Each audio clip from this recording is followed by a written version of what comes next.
Pemirsa, bekerja di luar negeri menjadi tenaga kerja Indonesia masih menjadi pilihan bagi sejumlah pekerja. Mereka rela berpisah jauh dari istri, suami, atau anak dengan harapan mendapatkan penghidupan yang lebih layak dan penghasilan besar. Mereka disebut sebagai pahlawan devisa. Mereka juga yang kerap mendapatkan siksa.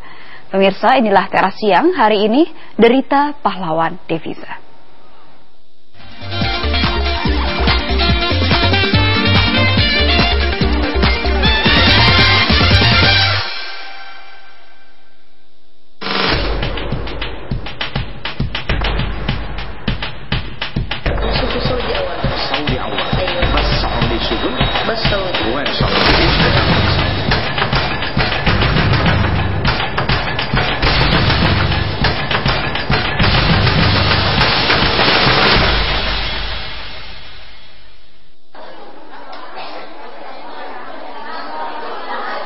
Meninggalkan keluarga dan orang-orang yang mereka cintai, ayah, ibu, bahkan anak mereka. Itu semua mereka lakukan untuk menjadi tenaga kerja Indonesia. Lantas mengapa mereka memilih profesi menjadi TKI yang bekerja di luar negeri? Saya pengen jadi TKI karena saya punya cita-cita bikin rumah untuk menyekolahkan anak saya gitu. Jadi TKI karena ingin memperbaiki ekonomi dari keluarga, mungkin saya bisa membantu keluarga. Saya pengen jadi TKI karena mungkin kesulitan ekonomi ya, namanya di kampung gitu, pengen cari ekonomi yang lebih meningkat lagi gitu. Itulah beberapa alasan para calon TKI ini. Ya, kondisi ekonomi adalah faktor terbesar mengapa mereka nekat bekerja jauh dari tanah kelahirannya. Ditambah lagi, sulitnya mencari pekerjaan yang berpenghasilan layak. Tentu tak mudah menjadi TKI yang legal. Mereka harus melalui beberapa tahap seleksi dan pelatihan. Salah satunya adalah pelatihan keterampilan, seperti yang tengah dijalani sekitar 300 calon TKI di Balai Latihan Kerja Luar Negeri di daerah Condet, Jakarta Timur ini.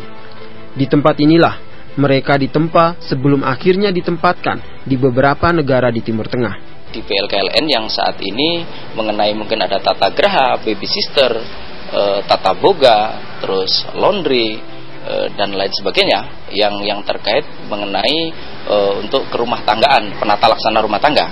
Meski sudah melalui jalur yang benar, namun para calon TKI ini masih saja khawatir akan mendapat perlakuan kasar di luar negeri tempat mereka bekerja nantinya. Terlebih perhatian pemerintah dirasa masih kurang membela kepentingan para TKI. Perhatiannya itu kurang gitu. Misalnya kita ngadu ada masalah apa, kita ngadu ke KJRI apa ke KBRI cuma bilang iya tapi nggak ada buktinya gitu. Para calon TKI ini pun berharap pemerintah dapat lebih melindungi dan memerhatikan nasibnya. Karena para TKI ini juga punya peran besar dalam membangun Indonesia dari hasil kerja kerasnya di negeri orang. Dari Jakarta, Yasir Neneama, Doni SB, Metro TV. Sebutan pahlawan devisa kerap disandang oleh para TKI. Tidak sedikit uangnya masuk sebagai devisa, dan jumlah kiriman uang dari TKI atau remitansi selama semester pertama tahun ini mencapai 36,8 triliun rupiah. Begitu besarnya remitansi ini hingga mampu menyumbangkan sebesar 38% dari cadangan devisa Indonesia. Sekitar 6 juta tenaga kerja Indonesia tersebar di 143 negara baik di kawasan Asia, Afrika, Amerika, Eropa, dan Australia. Jerih payah mereka atas nama bangsa ini mampu menyumbang devisa sebesar 36,8 triliun rupiah pada periode Januari hingga Juni 2013.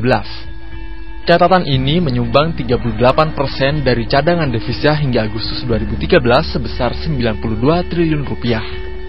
Namun yang menjadi pertanyaan, apakah sejauh ini kerja keras TKI sepadan dengan perlindungan dan fasilitas dari pemerintah mengingat TKI berperan penting sebagai pahlawan devisa? Sebuah lembaga swadaya masyarakat Solidaritas Perempuan mencatat sepanjang tahun 2011 hingga 2013 terdapat 71 kasus dialami para TKI. Baru-baru ini adalah kasus Wilfrida, TKI asal Nusa Tenggara Timur yang didakwa membunuh majikannya di Malaysia. Agar terhindar dari sejumlah kasus, Badan Nasional Penempatan dan Perlindungan TKI terus berupaya melindungi aset negara ini, baik dari kasus kriminal maupun kasus hubungan industrial. Kalau dulu hampir dikatakan pengawasannya kurang sempurna ya, karena semuanya serba manual. Sekarang ini mereka bahkan dikunci dengan satu sistem online yang mereka tidak bisa berkutik kalau tidak mengikuti pola online sistem itu, dan pengawasan yang melekat bahkan melalui CCTV melihat orang untuk dilatih. Nah, dengan begitu maka mereka akan lebih berangkat dengan keadaan siap ya, siap keterampilan, mental, bahasa, budaya, hak-haknya. Nah, dengan begitu maka bisa mengurangi permasalahan kriminalitas yang muncul di sana. Begitu penting kedudukan TKI dalam menyumbang devisa karena hampir tidak ada biaya produksi yang dikeluarkan oleh pemerintah. Namun catatan ini seharusnya menjadi perhatian serius oleh pemerintah agar lebih aktif secara diplomasi dan lebih melindungi TKI sebagai aset negara. Tim Liputan Metro TV. Jumlah kiriman uang dari TKI atau disebut juga dengan remitansi selama semester pertama tahun ini mencapai 36,8 triliun rupiah dan diperkirakan mencapai 120 triliun rupiah sepanjang tahun 2013 atau setara dengan 8% dari dana APBN. Sebagian besar remitansi ini didapat dari negara-negara kawasan Asia Pasifik. Sekitar 6 juta tenaga kerja Indonesia yang tersebar di 143 negara sudah mengirim devisa sebesar 36 triliun rupiah sejak Januari hingga Juni 2013. Atau dalam sebulan para TKI ini mengirim devisa 6 triliun rupiah. Selama periode itu negara-negara Asia Pasifik menyumbang remitansi terbesar sejumlah 2,2 triliun rupiah.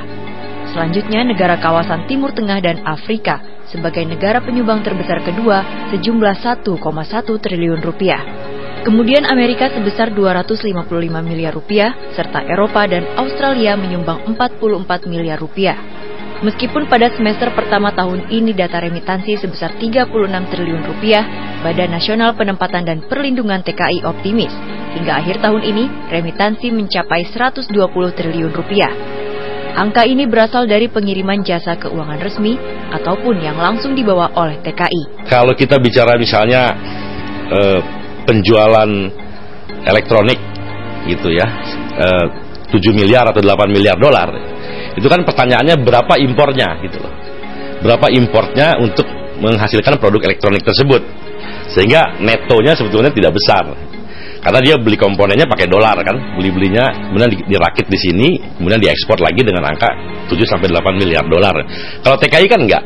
Kalau TKI ya kalau ada angka 10 atau 11 miliar dolar yaitu net, bersih. Tidak ada uang tanah air yang dibuang untuk menghasilkan 11 itu. Karena dia langsung ada di luar negeri.